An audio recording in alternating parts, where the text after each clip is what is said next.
Cocktails have never been more popular, or the art of mixology more respected. And from Singapore to Sydney, LA to London, appreciation for drinks with a twist is changing bar culture worldwide. World Class is the only global cocktail competition of its kind. This year, there are more competitors facing more complex challenges than ever before. And to add to the excitement, it's being staged aboard a luxury cruise liner sailing the Mediterranean.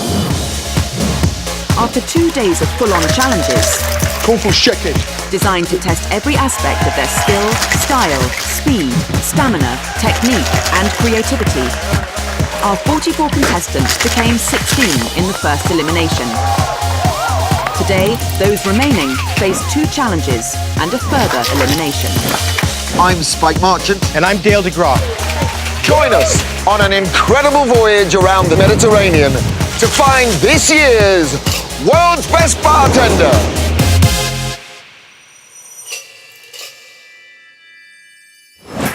Today's first challenge is taking place on Ibiza, a party destination and summer home to the jet ski set. As well as the super rich with their mega yachts, more than 2 million visitors head here every year for the unique mix of music and Mediterranean manana. But for our 16 bartenders today, it's business as usual. The Tapas Taste Test has been designed to test their skills at matching drinks with food. The new vogue in cocktail bars is serving bite-sized dishes with drinks. You can't have a competition without judges. Ours are bartending legends who have made cocktails for, among others, David Bowie, Justin Timberlake and Her Majesty the Queen. A dry martini, since you're asking. It's been a really eye-opening experience so far.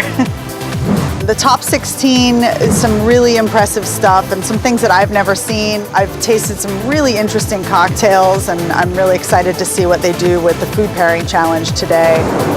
Overseeing the judges are Dale DeGraw, father of the modern cosmopolitan, and Spike Marchant, world-class global ambassador. This tapas challenge requires a real knowledge of food. They have to be able to find flavors that either mix in a really beautiful way or contrast with the flavors in their drinks. It's going to be a mountain to climb for some of these guys.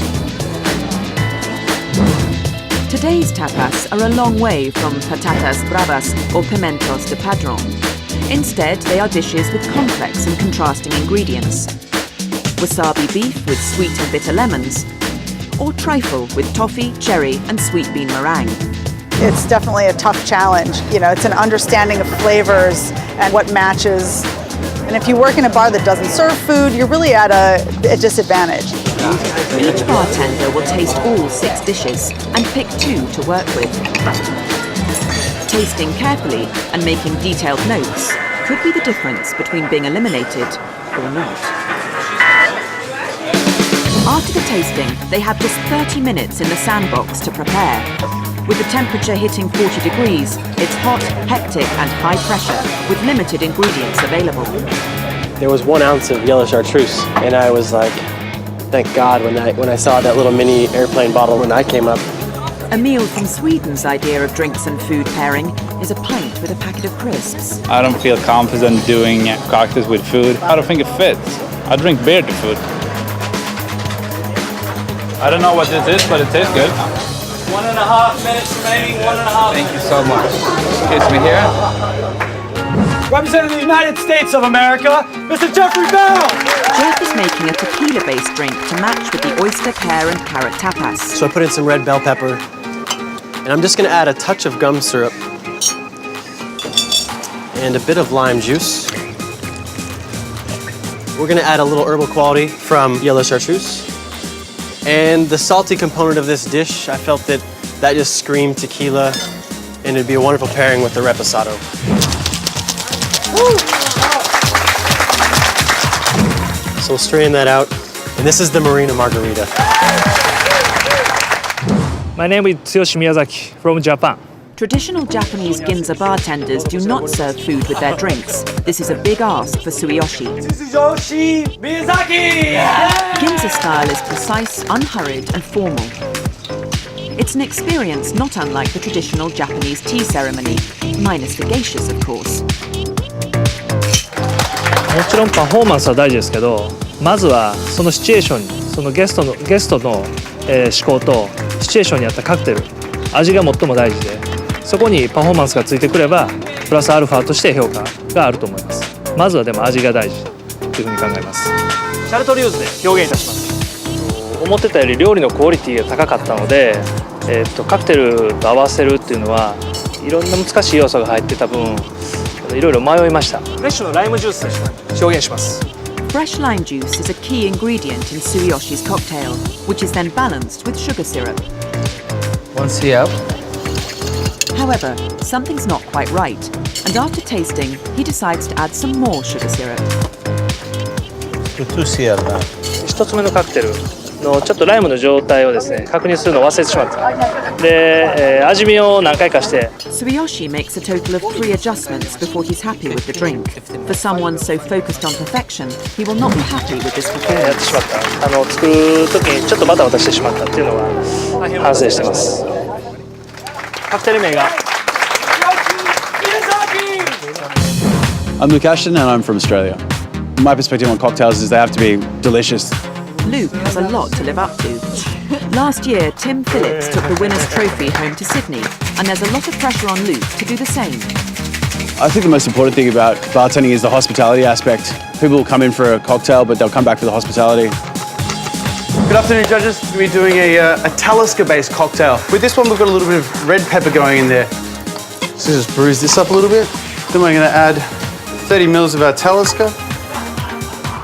And I've chosen to go with Noili Prat, the red vermouth. It's not overly sweet, it still has some nice herbal elements to it as well. We're going to go 45 mils. To that, we're going to add 10 mils of Dom Benedictine to offset the spice from the capsicum. A couple of fresh basil leaves, just 3 of those, just give those a little clap. I previously worked at a bar which did cocktail degustations and matching drinks with the courses, so I had an opportunity to play with a lot of different food ingredients that you wouldn't necessarily put into a cocktail. I'm actually going to add to this 10 mils of tomato juice, a light misting of the balsamic over the top. Luke's salty whiskey-based drink is designed to match with the goat's cheese aubergine and chili tapas. Please, say cheese. Enjoy. All 16 bartenders battle it out in the Ibiza sunshine, shaking and making for a place in the last 8. It may look fun, but it's not easy. It's 38 degrees out here. We're standing in the sun, dehydrate. You gotta keep your focus. We don't know what the judges look for, and the dishes we got today were so tasteful, so many flavors. Yeah, that was difficult. With the tapas challenge finished, time for Spike and Dale to reflect. Bartenders go back, they taste their cocktail, but not often they adjust it. Tsuyoshi, the Japanese bartender, he went once, twice, adjusted his cocktail 3 times until he went, that's right. But he did it with such grace and such style, you thought it was part of the deal. Jeff Bell, perfect matches, I gotta tell you. He did this wonderful tequila based with the red pepper, chartreuse, all these right flavors, and boy, did he need this. Time for a drink, I think. And who better to show us how to make a Mai Tai than the current world-class champion, Tim Phillips. Go, Tim. Hi, this is my version of the Mai Tai. We're going to start off with some lime. We're going to go with 20 mils. As well as that freshly squeezed lime, I like to get some of the lime oils in there. So take an extra wedge, squeeze it, and then drop it straight in. Now we've got the lime, we're going to balance it out with some sweetness. We're going to start with some French almond syrup, 10 mils. To accent that as well, we're taking some orange curacao, 10 mils.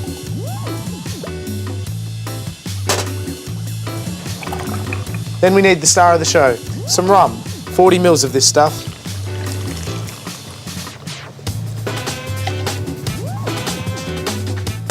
And then just to accent it, here's my top tip. We're going to add some smoky whiskey. Only a dribble of this because it's quite potent. I'm going to go with 10 mils. And there we have it. Cocktail's basically ready. Let's shake it up. A little bit of crushed ice, straight in. Don't mind the fingers. Give a little bit of a shake. That's all it needs, just to awaken up the citrus. Fresh ice. and then throw it straight over.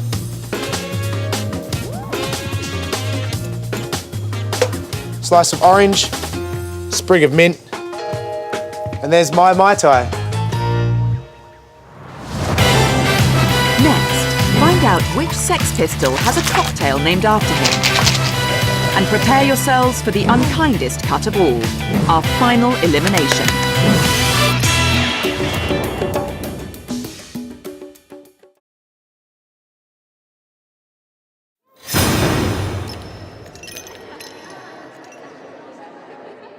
Before the second elimination, there's one more challenge. We're always telling bartenders to be sparing and only use those ingredients that make sense for the cocktail. Now they have a real challenge. Use multiple ingredients and make them all work. In Whiskey Mystery, bartenders pick cards which determine the ingredients they have to make their cocktails. The more ingredients they use, the more points they get. But the drink must also pass the taste test. Let's hope no one gets the Marmite, treacle, plum syrup and lime combo. Give these guys room. Your 30 minutes. We'll start now. Speak to each other. This was designed to push them to the limit, and at this point in the competition, there's very little room for error. Who's got 9.5? This is a chance to show creativity. Now Spike is seeing just how creative the bartenders can be. Diamonds, ace diamonds? Yeah. What are your ideas? I'm using all 8. Great. That will score you extra points. All they will infuse with lemongrass. What about an aromatic note, anything along the top? Any perfumes? Gareth Evans of the UK's ingredients are like leftovers from a student party. Dates, sour cherries, salted lemons, squid ink, a mystery nut liqueur, and there was a pine berry liqueur as well. If you're a bartender, people come to your bar all the time and say, you know, make me a drink with this and this, and it's your job to think on your feet. They've never come to the bar with squid ink before. I'm going to make a punk Bloody Mary. It's the Bloody Mary that the man doesn't want me to make, but I don't do what the man wants me to do. So the man would definitely not want me to put Talisker in it, but we're at sea, so we're going to put 40 mils. The mystery box is not kind to me today, so I have preserved lemons, salted lemons, so that's going to kind of act as like a salting agent to it. I've gone for balsamic vinegar for 2 reasons. 1, I think it works better. 2, I couldn't find the Worcester sauce. So 10 mils of that in as well, and a traditional Tabasco. We go 3 dashes of that. We'll have 125 mils of tomato juice. And then, this is squid ink. Seems appropriate that we're at sea.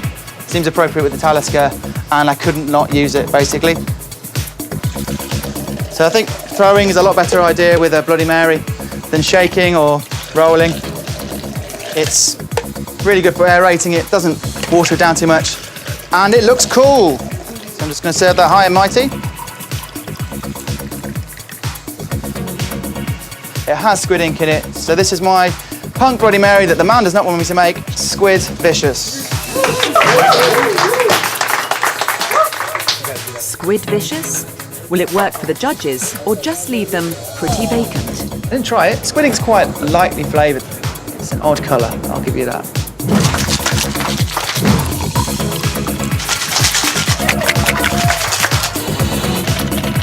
This is the longest day in the competition so far, and by the time the final competitor steps up to the bar, it's almost midnight. Have we saved the best for last? Mr. Emile, hooray!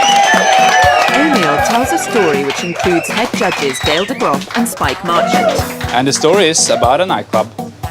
This is the nightclub. This is the bouncer.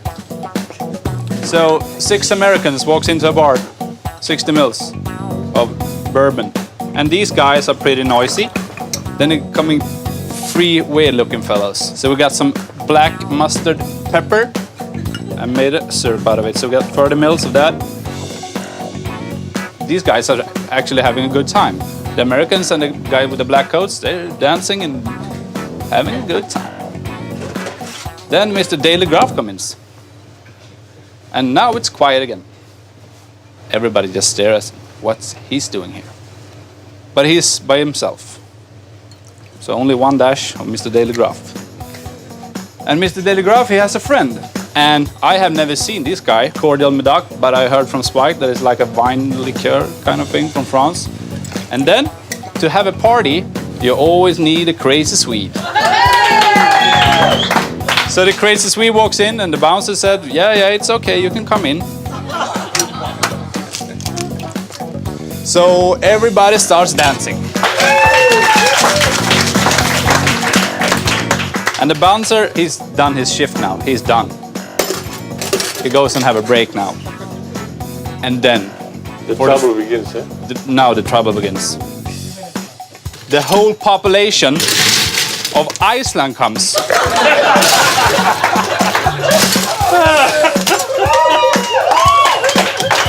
And it's a long party.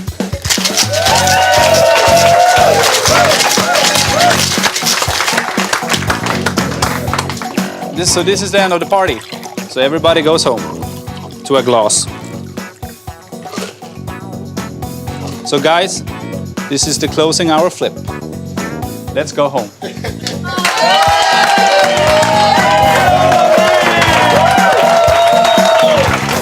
They had a good laugh and everybody laughed around me. So I think they loved it. I think I did pretty good this round, yeah. Day 5 of the competition, and it's time for the last elimination. Being so close to making it to the final 8, all 16 feel they've got what it takes. It's a tense time for everyone. They'll go in front of Spike and Dale in pairs. One will go through, one won't make it. First to hear their fate are Mario from Puerto Rico and Simon from the Cayman Islands. Mario, you are brilliant by turns and occasionally stumble. In the tapas table, you shone. You go through to the last 8. So, Simon, you're a terrific bartender and you know it. But for this competition, your journey is over. For Mario, this is a bittersweet outcome. He and Simon are great friends, so much so that Simon immediately offers to help him.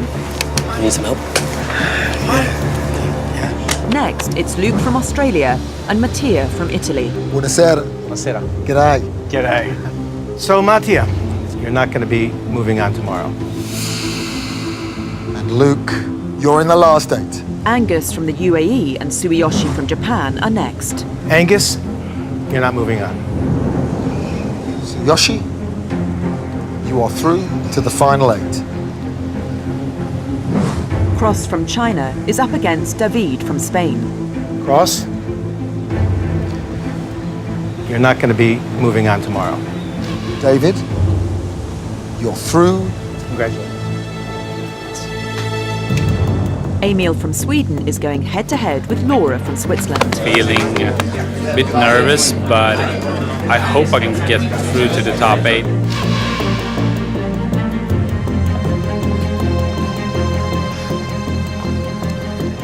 Laura, your food and wine background came through in your matching. I'm sorry to say you're going to have to work very hard tomorrow when you go forward. Emil, your journey of world class stops here. Congratulations, Laura. Good luck.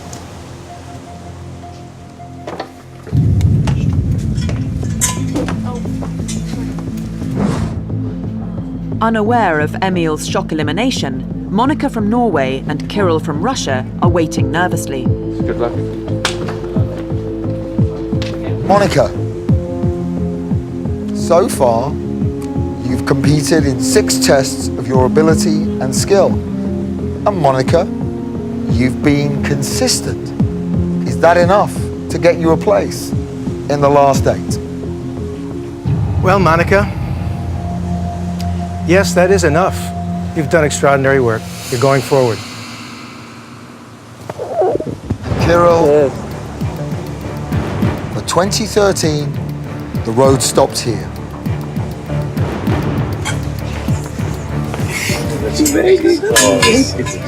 Since I had to wait so long, and I was thinking, no, I'm not getting through. And then I was thinking like, oh, at least I can enjoy the pool. But then when they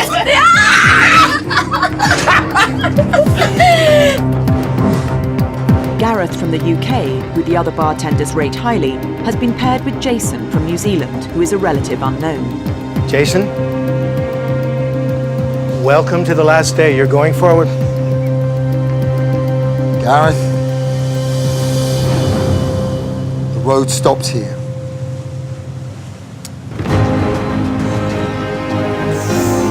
This was a major shock for everyone, who assumed Gareth's assured style, intelligent modern mixing and presentations would have won him a place in the last 8. The final pair are Jeff Bell of the US and Aoife de Lange of the Netherlands. I really want to win. It's the most well-respected competition in the world. It's judged by the most esteemed judges, pioneers of the industry. To be named Bartender of the Year by them is quite an honor, so to win is pretty big. Fiercely competitive, each feels he deserves the last place in the final. Made it to the last 16. Happy with my performances. Yeah, I think I can win. But there is only one place left. It's getting more nerve-wracking by the second, actually. Gentlemen, Jeff, you know you struggled in the market challenge. You had 2 brave and courageous attempts at creating rosé and champagne. Eva, your intelligence, your understanding has shone in all the challenges you've undertaken. Ivar, sorry to say that your journey ends here. You won't be going on until tomorrow. And Jeff, you made the cut. You're through to the last 8. Congratulations.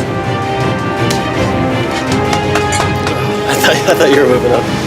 Losing 3 such talented competitors as Aoife, Gareth and Emil shows how high the standard is. The reactions of the eliminated bartenders say it all and show how much the competition means to them. Getting so close and being knocked out at this stage is devastating. Up on the pool deck, the reactions of the finalists couldn't be more different. It's on, buddy!